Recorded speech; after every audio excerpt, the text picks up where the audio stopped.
Hello, church. Welcome back to our series, Rise Up, where we're going through the books of 1st and 2nd Samuel. And we're just kind of looking chapter by chapter and seeing what we can learn about God and our faith and our life from these books. Last week, we left off on kind of a cliffhanger. The Israelites are fighting against their enemies, the Philistines, and the Philistines are dominating them. They are able to defeat Israel because God has removed his hand of protection from them due to their disobedience. And so Israel doesn't understand why this is happening, even though it's pretty clear to the reader why this is going on. It's because they've turned their backs on God. And they think, well, the Ark of the Covenant, which holds the Ten Commandments, which symbolizes God's covenant with his people, they say that's been our secret weapon in the past. So let's go get that. There's no way that he lets us lose the battle if we bring the Ark of the Covenant into war with us. And so they do that, and they lose again. And the Philistines capture the Ark of the Covenant. And it is this devastating blow for Israel. Eli, the priest, is so distraught that they capture the ark that he actually falls over and dies. And so we've kind of been following the human characters in the story so far, right? We've jumped from Hannah to Samuel and Eli and kind of been bouncing around the different human perspectives. But for this chapter, we break away from the human characters and we follow the Ark of the Covenant on its journey into the Philistine land. And so the Philistines take a hold of it, and they are very proud that they've captured this huge, important symbol of God's presence for the Israelites.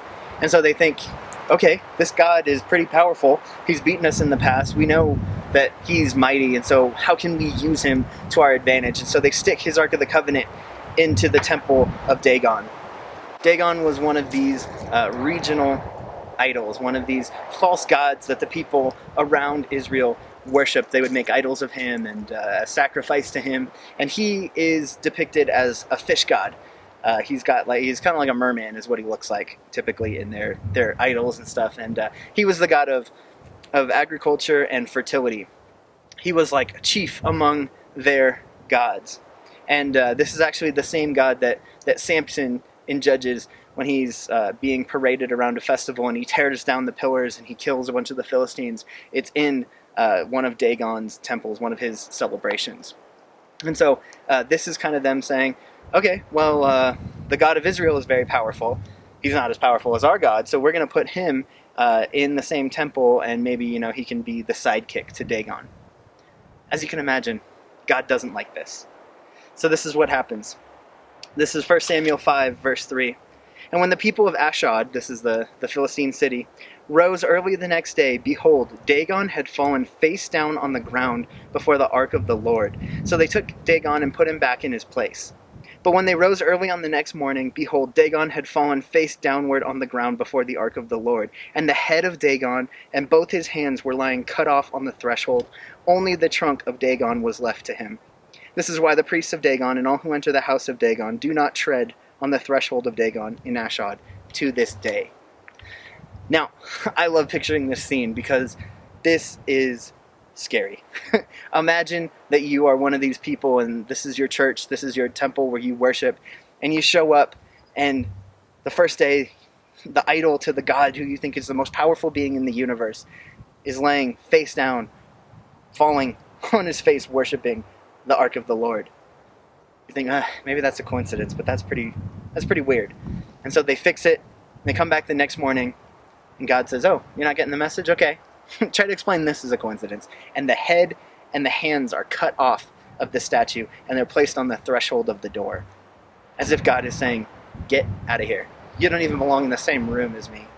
This false, fake thing that you humans have created is nothing compared to me. It's disrespectful to even insinuate that. Get that out of here.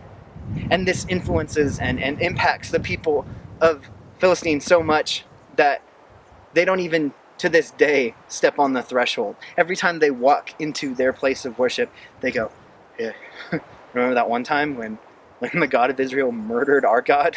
When the God of Israel killed our idol, when he cut off his head and left it right here? And they don't even step on it because they are so afraid, even at the time that this book is being written, years after it occurred.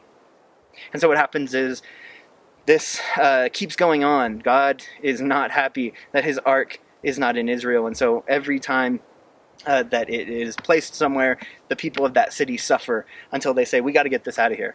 And so 3 times they say, we can't handle this anymore, move it on to the next city. And people are dying, and the men are getting covered in tumors and boils. And it's just this horrible affliction that the people are suffering because they are misusing the Ark of the Covenant. And so eventually, after this goes from town to town to town, including Gath, which is going to feature prevalently in the story in a couple of chapters, eventually they go, let's just give it back to Israel. How about we just give it back? I know it was this big prize that we won in the war, and we were so proud of it, but this thing is more of a headache than it is an asset, so let's just give it back to them.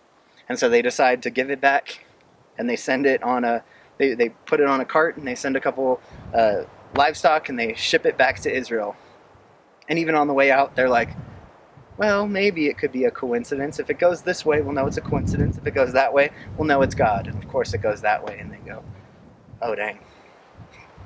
Now, this is a really interesting story. It plays out pretty comedically for us as the reader, because this turn of events where they thought they were celebrating this great victory over the God of Israel, and yet with no soldiers, with no people, with just a box full of stones, God defeats the entire Philistine peoples to the point where they wave the white flag and they surrender.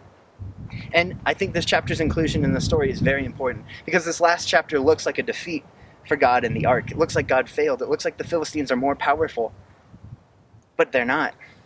It's just part of God's plan.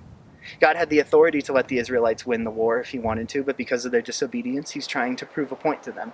He's trying to teach them. And so here, God makes that crystal clear. He says, you're not going to capture my ark if I don't want you to. It's going to go where I want to go. And I think this is so important for us today in our culture, in our society, and in the time that we are living. Sometimes it feels like God has been defeated, or like we have to be the ones that defend him. But he can defend himself. The God that we serve is so big and so powerful that he doesn't need our help. Now, there are circumstances where we're going to be asked to do that, right? He still asked the Israelites to fight the Philistines, to still take part in that war, to be obedient to what he was telling them to do, but he didn't need them. God is going to accomplish his will regardless. And so there are times where it can feel like we are failing to defend God. And there should be a righteous anger in you sometimes when you hear, slander against this being that you love and loves you. But God's not intimidated. There is no bigger, more powerful authority that God's going to become subservient to. God remains in control. He remains the one in charge. And so we're not called to, go out and beat down everyone that wants to speak out differently against what we believe. We're not called to, hop on Facebook and comment every time someone posts a picture or a post for a lifestyle that's contrary to the one that we're living. We're called to love and be obedient. God can defend himself. God is defending himself. And so what we see in these 2 chapters back to back, in the way that Israel treats the Ark of the Covenant and in the way that the Philistines treat the Ark of the Covenant, is that God is not going to be strong-armed into doing what he doesn't want to do. We can't force God to act on our behalf.